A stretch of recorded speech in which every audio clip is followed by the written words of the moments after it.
Good morning mga idol. Andito na naman tayo sa ating bukirin. Mga idol, tatanim tayo ng saging mga idol. Kasi ang dami ng suhing masaging ko. So kailangan natin i-replanted yung iba. Alam nyo mga idol is itong pagsasaka, ang natutunan ko dito is yung pasensya. Dapat maging pasensyoso ka kasi ang pagsasaka daw ay hindi mo kailangan minadaliin. Kailangan mo pag-aralan. Kala ko dati nung bata pa ako ang pagsasaka ay mahirap na walang pera.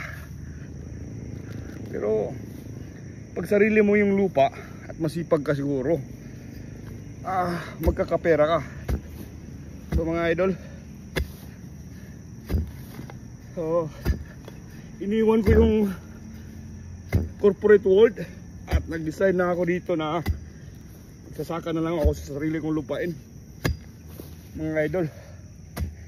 Kasi sayang tong lupa ko, ang taba-taba taba-taba ng lupa ko. Nature yan, gift.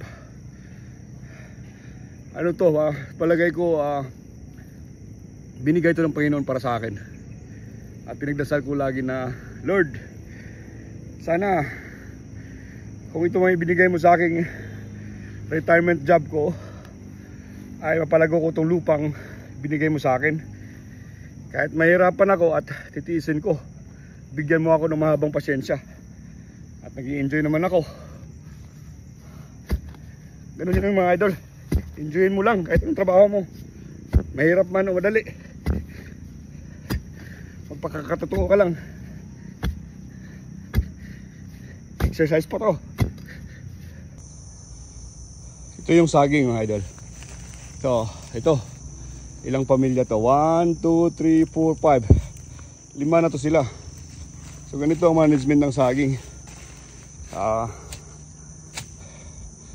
Kasi ito yung mother plant, and this is also pwede a father plant. So mga suhi na to, suhi yung tatlo. So pwede mong kunin tong dalawa. Ito itanim mo to maliit, saka ito itanim mo, replant mo. Kasi mayroon naman siyang successor Ito isang successor. Kasi kung pababayaan mo yung ganyan sila lumalaki, matagal yan mamunga. Kasi mag-aagawan yan sila ng nutrients yung soil. So ito pa, may isang successor diba? Ang bilis ng saging ganyan. So ngayon gagawin ko, tanggalin ko to. It's ito dalawa para itanim ko. Ngayon na yan ang management ng saging mga idol.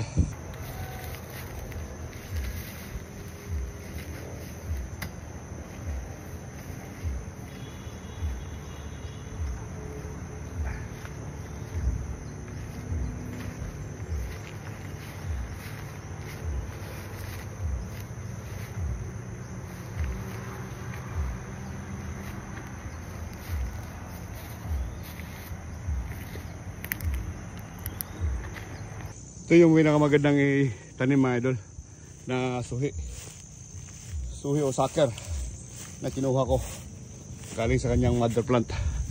Ito mga ganito mga idol, tinatawag na sword type. Ito yung palatandaan mo na magandang klaseng saging. So itatanim ko sa dito. Ganyan na kalalim mga idol. Saka hindi mo na kailangan ng abono kasi ang taba ng lupa mo Ayan mga idol, tapos linisin mo lang gilid mga idol. Ayan mga idol. Mga idol, tatanim na tayo. Hindi na tayo maglagay ng abono dito banda kasi sobrang taba ng lupa dito. Medyo mo lang, stand firm mo lang siya yung balik mo yung lupa mga idol. Ganyan. Kung tatanim ka raw, dapat nakaluhod ka.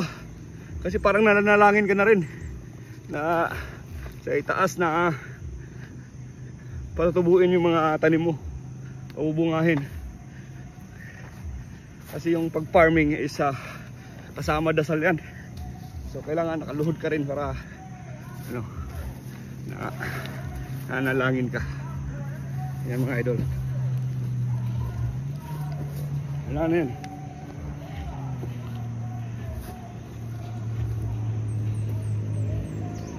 Bilis patubuhin na sa aking mga idol.